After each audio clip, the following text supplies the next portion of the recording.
셋째 날 베데스다 연못의 표적. 베데스다 연못의 표적. 베데스다의 연못에 어떤 표적이 일어났었나요? 베데스다 연못가에 있었던 많은 병자들 중에서 가장 절망적인 사람을 선택했던 이야기입니다. 여러분이 다 아시겠지만 38년 동안 이 팔다리가 마비됐던 사람을 고쳐준 이야기죠. 우리 다 같이 요한복음 5장 1절에서 9절의 이야기를 다 같이 읽어보겠습니다. 요한복음 5장 1절에서 9절. 그 후에 유대인의 명절이 되어 예수께서 예루살렘에 올라가시니라. 예루살렘에 있는 양문 곁에 히브리 말로 베데스다라는 못이 있는데 거기 행각 5이 있고 그 안에 많은 병자, 맹인, 다리 저는 사람, 헐기 마른 사람들이 누워 물의 움직임을 기다리니 이는 천사가 가끔 못에 내려와 물을 움직이게 하는데 움직인 후에 먼저 들어가는 자는 어떤 병에 걸렸든지 낫게 되밀어라. 거기 38해 된 병자가 있더라. 예수께서 그 누운 것을 보시고 병이 벌써 오래된 줄 아시고 이르시되 내가 낫고자 하느냐. 병자가 대답하되 주여 물이 움직일 때에 나를 못에 넣어주는 사람이 없어 내가 가는 동안에 다른 사람이 먼저 내려가나이다. 예수께서 이르시되 일어나 내 자리를 들고 걸어가라 하시니 그 사람이 곧 나아서 자리를 들고 걸어가니라. 이날은 안식일이니. 베데스다 연못에 한 병자를 고쳐준 이야기입니다. 혹시 우리도 영적으로 이런 오래된 병을 가지고 있지는 않은지요? 만약에 예수님께서 우리에게 오늘도 똑같이 우리에게 말씀하십니다. 뭐라고요? 내가 낫고자 하느냐.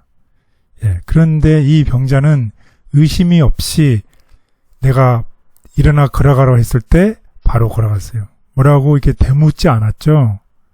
그랬던 이 믿음을 우리 다 같이 보도록 하겠습니다. 가장 절망적인 사람을 선택했던 이야기.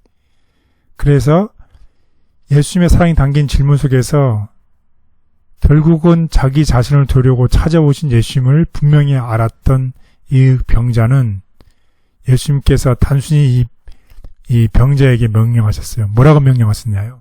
일어나 내 자리를 들고 걸어라.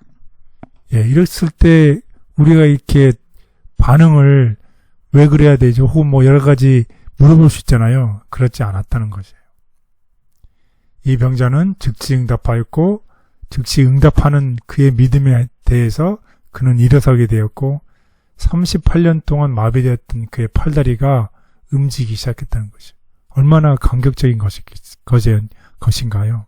38년 동안 어쩌면 우리가 38년 동안 우리 영적으로 우리의 영적인 팔다리가 마비되었는지도 모릅니다. 그런데 예수님께서 나중에 그의 병이 그의 죄로 인한 것임의 결과를 밝히셨고 그 병이 우리의 죄와 직접적인 걸 수도 있고 아닐 수도 있어요. 어찌됐건 그 기원이 무엇이든지 간에 하나님은 우리의 병을 치유할 능력이 있다는 것을 꼭 믿으시게 되기를 바라겠습니다. 그래서 다음과 같은 권면을 보겠습니다. 예수께서는 이 고통받는 사람에게 당신을 믿으라고 요구하지 않으신다.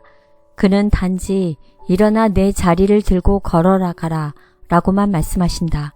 그러나 그 사람의 믿음은 그 말씀을 굳게 붙잡는다. 모든 신경과 근육이 새로운 생명으로 전율하고 무력하던 팔다리가 힘있게 움직인다. 그가 의심하지 않고 그리스도의 명령에 순종하기로 자기의 뜻을 정하자 그의 모든 근육이 그의 의지에 반응한다.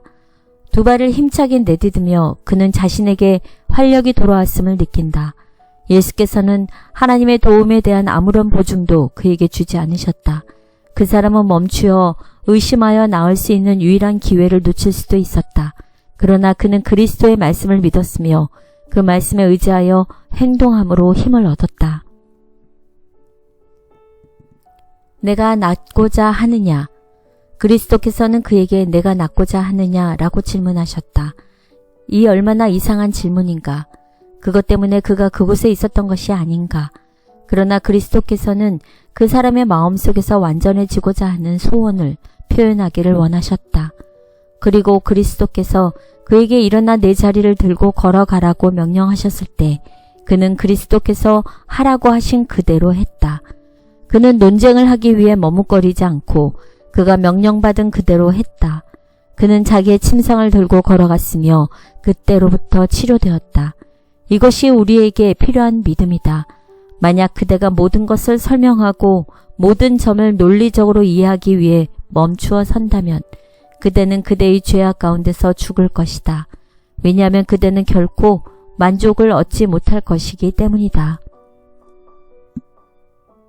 사람에게 하나님의 도움이 필요하지만 모두가 그것을 기대하고 믿는 것은 아니다. 그 사람은 나음을 바라고 예수를 믿음으로 질병에서 고침을 받았다. 율법에 합당한 치유. 율법은 안식일의 세속적인 일을 금지한다. 생계를 위한 일은 중지해야 한다. 세속적 향락이나 이익을 위한 노동은 그날에 적법하지 않다.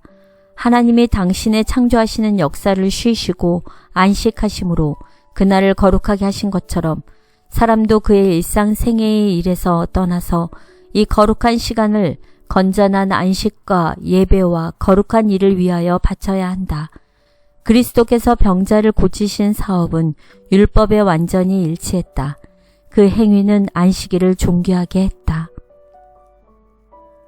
병든 이를 찾아오셔서 내 자리를 들고 걸어가라 말씀하시는 예수님의 사랑에 감사합니다. 제 자리를 살펴볼 때 여전히 부족하며 연약한 가운데 있음을 고백합니다. 하지만 주님, 이 자리에 오셔서 오늘 저에게도 은혜로 말씀하여 주옵소서. 예수님의 이름으로 기도드렸습니다. 아멘.